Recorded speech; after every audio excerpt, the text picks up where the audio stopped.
سلام، یه شماره میخوام که خیلی روند باشه. عزیزم میدونستی همه خطای ما یه داستانی پشتش هست؟ داستان؟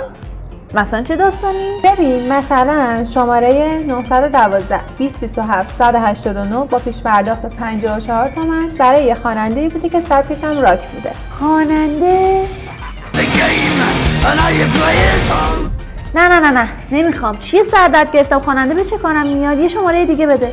39 76 482 با پیش پرداخت 23 میلیون برای یه عاشقی بوده که هر روز زنگ می‌زده به اونی که دوستش داشته، ولی از هر 100 باری که زنگ می‌زد فقط یه بار جواب می‌گرفت. آخه عشق و عاشقی به چه کار من میاد؟ بابا یه شماره بده طرف موفق باشه، به جایی رسیده باشه. 7 3 تا 8 330 با پیش پرداخت 33 میلیون برای میلیاردر بوده پول ولی وقت کم که تهش ورشکست میشه، همه دار و ندارشو میفروشه.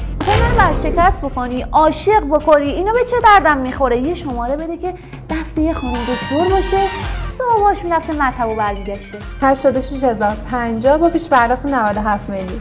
مرسی. همین از اول بده دیگه، بعدم میخرم، الان پول ندارم.